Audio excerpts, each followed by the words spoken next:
Bonsoir à toutes et à tous. Bienvenue dans votre édition du journal de 17h. Salamot Kadra à la présentation. Voici les principaux titres qui font l'actualité ce soir. Le festival international des courses hippiques dénommé Doki Iska dans Filengue débute demain samedi à Filengue avec au programme des activités humanitaires en faveur de la population locale. Célébration ce jour de la journée internationale de la langue maternelle. Au Niger, selon certains parents, sa pratique au sein de la famille tend à disparaître. Quelques réactions à suivre dans cette édition. Dans la partie magazine, nous vous emmenons à la découverte du jockey. Il s'agit de cette personne chargée de monter les chevaux dans les courses. Le ministre nigérien du Commerce a annoncé hier le prix du pèlerinage à la Mecque pour le compte de l'année 2025. Il est fixé à 3 146 149 francs CFA pour tout service compris, à savoir les frais de prestation à Nima Arafa, Muzdalifa, de logement à la Mecque et à Médine, les frais d'encadrement de charges et marges bénéficiaires et le transport. Comparativement à l'année dernière, le prix du Hajj a observé une légère baisse d'environ 100 000 francs CFA. Autre aspect de cette édition, le festival culturel Doki Iska, qui est à sa 8e édition, débute demain à Filengue. Compte tenu d'un certain nombre de réalités sur place, les festivités entrant dans ce cadre sont recadrées à des activités humanitaires. Salif Boubacar Marafa, chef des cantons de Filengue, explique en détail les motifs de cette décision. Il est au micro de nos envoyés spéciaux, Maman Ada et Asmana Aboubakar. Pour parler des activités qui entrent dans le cadre de l'édition 2025 d'Oki Iska. Comme l'on dit, l'homme propose, Dieu dispose. Effectivement, il a été prévu comme les années précédentes les mêmes activités, mais compte tenu de certains paramètres tels que la grande inondation intervenue à Filengue, les autorités ont décidé de réduire ce festival à sa plus simple expression en demandant aux organisateurs de se limiter strictement aux actions humanitaires, à savoir l'opération de la cataracte, le dépistage de la tension et du diabète, la vente à prix modéré pour aliments de bétail et d'autres actions humanitaires. Mon souhait est que la population de Filengue en particulier et celle des Kourfey en général, vraiment prennent à bras le corps ces activités dans leur intérêt propre. Aujourd'hui, c'est la journée internationale de la langue maternelle. L'UNESCO, initiatrice de cette journée, croit en l'importance des diversités culturelles et linguistiques pour des sociétés durables. Toutefois, quelques parents que l'on a rencontrés à Niamey croient fermement que l'usage de la langue maternelle doit être privilégié plutôt que de permettre aux enfants d'apprendre d'autres langues par eux-mêmes grâce aux écrans. Suivez quelques avis sur ce phénomène au micro de Rafia Abdoulaye Moussi. Il y a beaucoup de choses que les enfants d'aujourd'hui ne connaissent pas. Ils ne parlent que en français. Par exemple, nos mots en langue zarma, ils ne connaissent pas ça. Tout ça, c'est la faute aux parents. Ils ne parlent que le français à leurs enfants. La faute revient aux parents parce que si deux Germains parlent, ils laissent leur langue maternelle pour parler le français. Maintenant, nous prenons l'exemple d'un homme qui a les moyens. Vous allez voir que les enfants manient leur téléphone portable et utilisent d'autres canaux qui n'est pas leur langue maternelle. Encore, même si nous voulons parler à nos enfants, il faut qu'on utilise le français ou autre langue étrangère, sans parler la langue natale. Comment voulez-vous que le pays avance?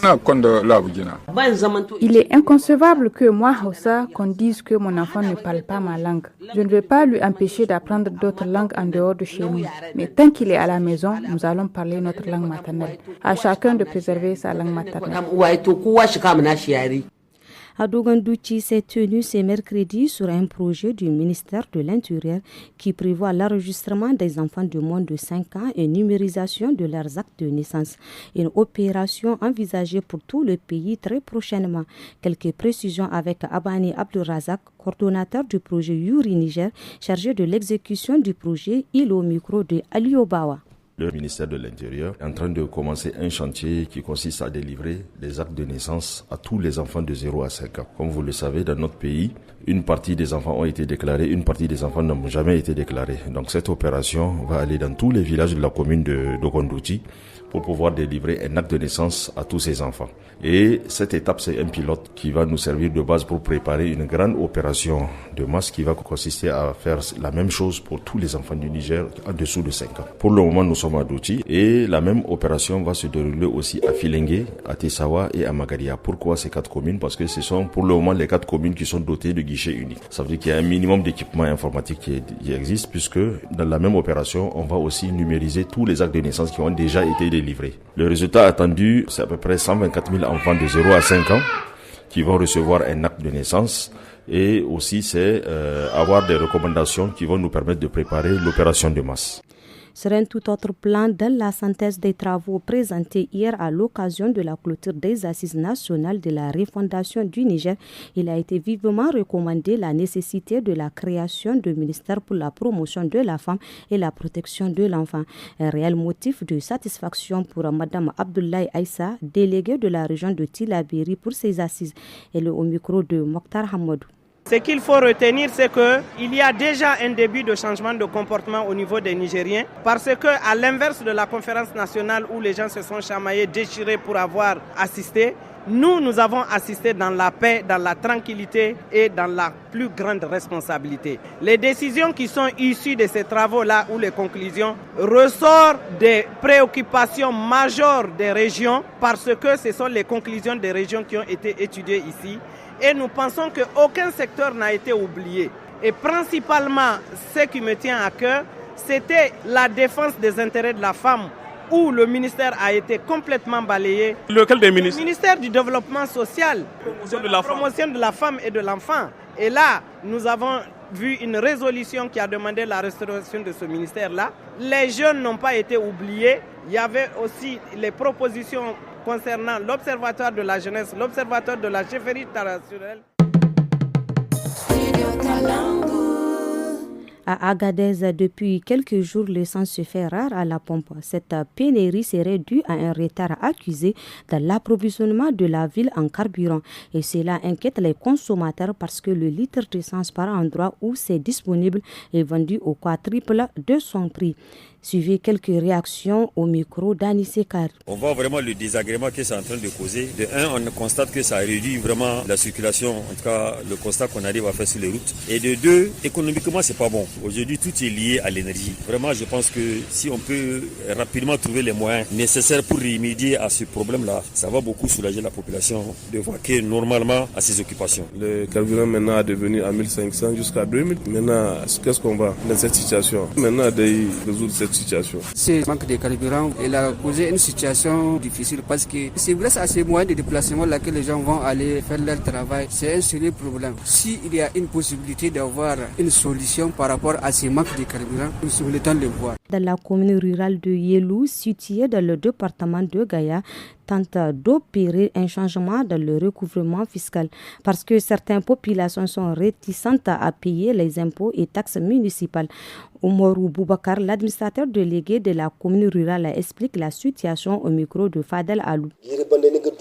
Dans les années antérieures, c'est une seule personne qui paie l'ensemble des impôts de tout le village. C'est un natif du village qui a de l'argent. Ça fait longtemps que cette action se déroule dans les villages. C'est pour cette raison que si nous sortons pour demander des impôts aux villageois, les gens nous disent qu'ils ne savent pas si l'on paye des impôts. Parce que tout simplement, quelqu'un les paye leurs impôts. C'est ça la difficulté que nous rencontrons actuellement. Dieu merci, grâce aux sensibilisations, les gens commencent à comprendre que tout citoyen doit payer ses impôts. C'est les chefs de village que nous avons commencé à sensibiliser pour qu'à leur tour sensibiliser leur population. Car il faut aller doucement dans toute action et il faut une compréhension entre nous.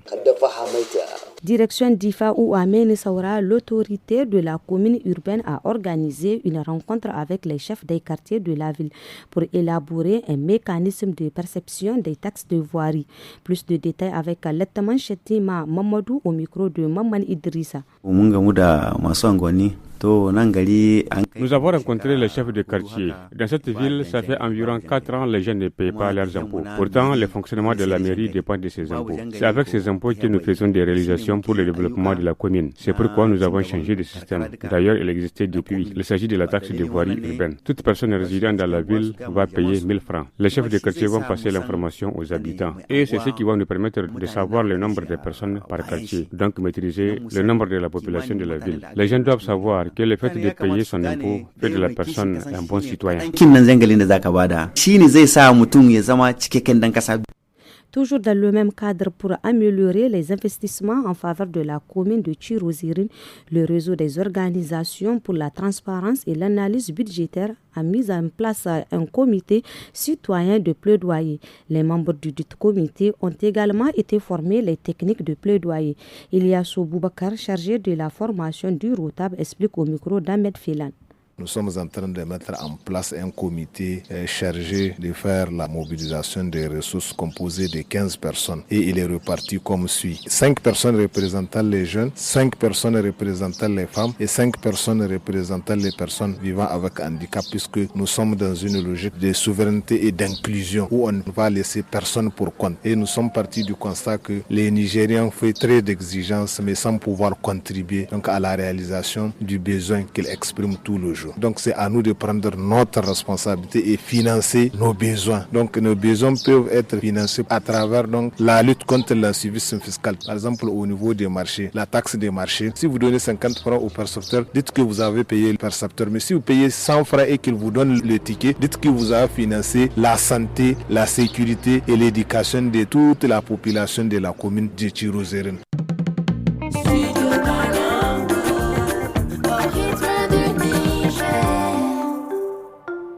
La partie magazine de cette édition, la course de chevaux, est une tradition ancestrale ancrée chez certaines communautés du Niger. Cette passion pour les chevaux se transmet de génération en génération. Cependant, être un jockey, c'est avant tout être un athlète de haut niveau qui monte les chevaux de propriétaires pendant les compétitions équestres. En marge du festival culturel d'Oki Iska d'Anfilingue, nos reporters spéciaux Maman Ada et Assoumana Aboubakar se sont penchés sur le métier de jockey. Suivez le reportage. Nous sommes sur le site où sont logés les jockeys et leurs chevaux de course.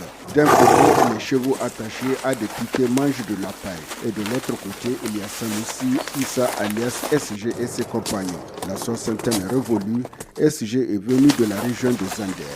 Il se rappelle encore de l'âge d'or de la course hippique qui jadis faisait la fierté de leur génération. Mon travail, c'est la course hippique. Je joue le rôle de jockey depuis l'ère du président Sénou Kounché. J'ai une famille et c'est grâce à cette activité que je satisfais nos besoins. J'ai plusieurs patrons qui ont des chevaux sur lesquels je monte.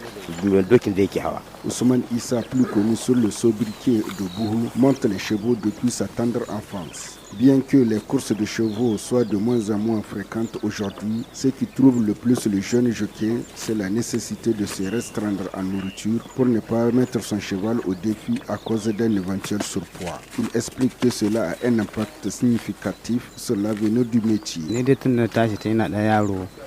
Depuis mon enfance, je ne connais que la course hippique.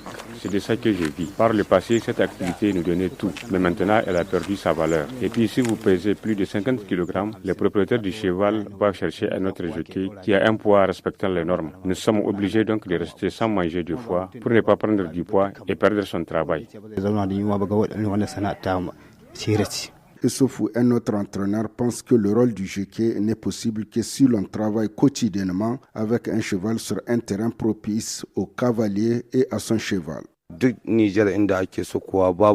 L'hippodrome de Filengue est différent de ceux des autres localités du Niger. Celui de Filengue est très sablonneux et cela constitue une entrave pour un cheval. Il fatigue trop les chevaux. Quand un cheval court sur cet hippodrome, si vous vous approchez de lui la nuit, vous allez entendre qu'il gémit. Et si vous le laissez au repos pendant 2 jours, sa performance va beaucoup régresser et finalement il ne sera plus compétitif. Les jockeys suivent un entraînement physique rigoureux et doivent constamment surveiller leur poids et doivent prendre toujours grand soin de leurs chevaux pour de bons résultats.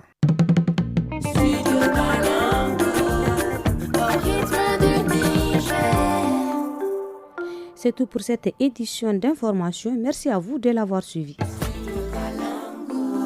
Chers auditeurs et auditrices du studio Kalangu, à compter du 1er janvier 2025, le réseau des radios partenaires passe de 52 à 30 radios dans tout le pays.